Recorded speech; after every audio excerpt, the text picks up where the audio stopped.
도대체 왜 QQQ 대신에 QQQM에 우리는 투자를 해야 할까요?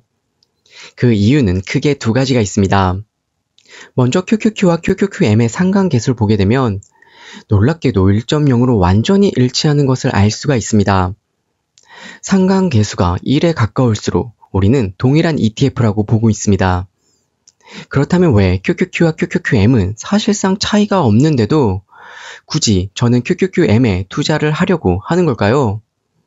첫 번째 이유는 바로 수익률 때문입니다. 안녕하세요. 금융자산 10억이 목표인 우아한 짠테크TV의 우짠입니다. 오늘도 투자에 도움이 되는 정보를 지금 바로 얻어가세요. 좋아요와 구독 그리고 따뜻한 댓글 항상 감사합니다. 두 ETF의 수익률 그래프를 보면서 조금 더 자세하게 이야기를 해볼게요. QQQM이 상장한 2020년 10월 13일 기준으로 보게 되면 두 ETF의 수익률 패턴은 거의 동일하게 움직이는 것을 알 수가 있습니다.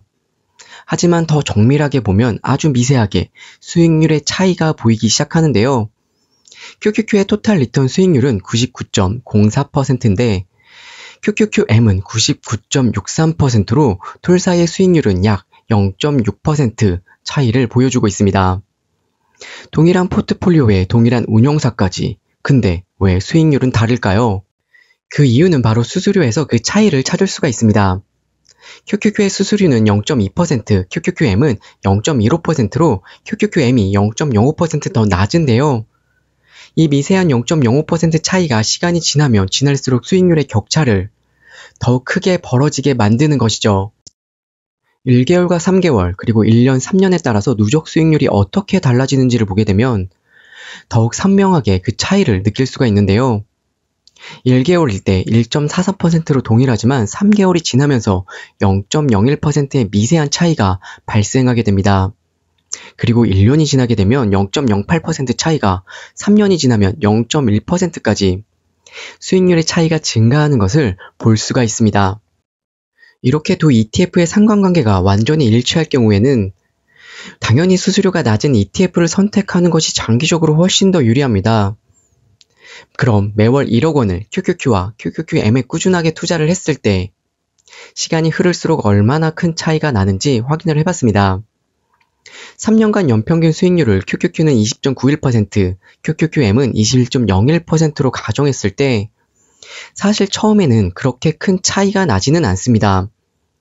5년 차가 되면 약 107만 원의 차이가 나기 때문에 아직은 원금 1억 원에 비하면 큰 금액이 아니라고 생각할 수가 있어요. 하지만 10년 차가 되면 그 차이는 583만 원의 차이고 커지고요. 15년이 되면 복리 효과로 인해서 무려 2,332만 원의 차이가 발생하게 됩니다. 그리고 20년이 되면 8,283만 원의 차이가, 그리고 마침내 21년이 되면 처음 투자한 원금과 동일한 1억 원의 엄청난 차이가 벌어지게 되는 거죠. 두 번째 이유는 바로 ETF의 현재 가격 때문인데요. 2025년 8월 16일 종가 기준으로 QQQ는 한 주당 가격이 577.34달러, QQQM은 232.62달러가 됩니다. 두 ETF 사이에는 약 2.4배 차이가 나는데요. 이 가격 차이 덕분에 우리는 같은 금액으로도 최소 한 주라도 더 많은 수량을 매수할 수 있게 됩니다. 예를 들어서 지금 내가 1만 달러로 두 ETF에 투자를 한다고 가정을 해보겠습니다. QQQ는 약 17주를 살 수가 있고 그 자산의 가치는 9,814.78달러가 됩니다.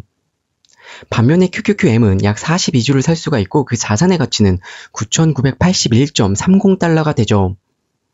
보시는 것처럼 동일한 1만 달러를 투자를 했지만 두 ETF 사이에는 166달러라는 투자 가치의 차이가 발생하게 됩니다. 매달 적립식으로 투자를 꾸준하게 하게 됐을 때 이 166달러의 작은 차이가 복리 효과 때문에 점점 더 크게 벌어지게 되죠. 그럼 이 모든 걸 직접 숫자로 한번 확인해 보겠습니다. QQQM이 상장한 2020년 10월부터 2025년 7월까지 약 5년 동안 매월 1만 달러를 QQQ와 QQQM에 각각 투자했을 때 얼마의 차이가 나는지 확인해 봤는데요.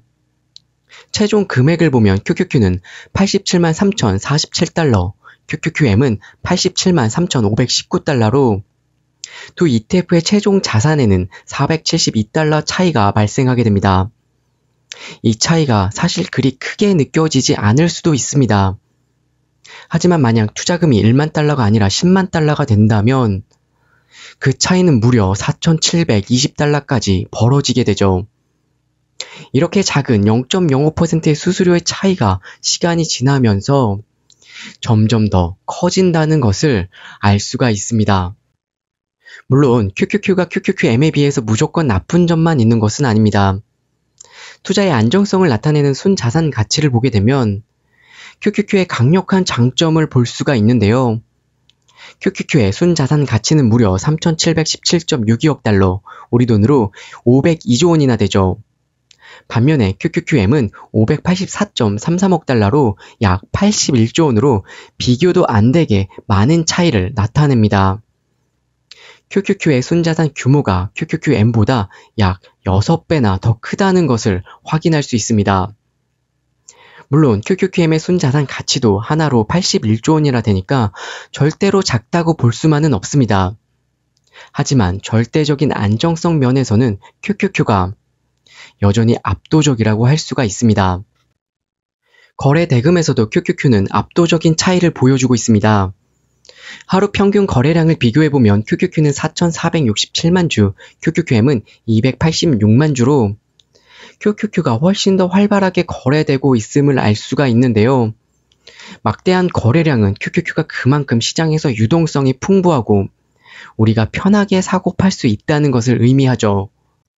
같은 이유로 S&P 500 ETF에 우리가 투자를 할 때도 동일한 상관계수를 갖는 스파이가 아닌 VO나 IVV에 투자를 하는 것이 더욱더 유리합니다. 스파이의 수수료는 약 0.09%, VO나 IVV는 0.03%로 무려 스파이가 3배나 높습니다. 사실상 조금 더 높은 수익률을 주는 VO인데 굳이 더 높은 수수료를 내면서 더 낮은 수익률을 주는 스파이에 투자를 할 필요는 없겠죠? 오늘은 나스닥 100에 투자를 했을 때 QQQ가 아닌 QQQM에 투자하면 좋은 이유에 대해서 한번 알아봤습니다. 미세한 수수료의 가격 차이가 시간이 지나면서 여러분의 자산을 얼마나 크게 불려줄 수 있는지 꼭 기억하셨으면 좋겠습니다. 오늘의 이야기가 투자에 도움이 되셨다면 좋아요와 구독 그리고 따뜻한 응원의 댓글 부탁드릴게요. 오늘도 시청해주셔서 정말 감사합니다.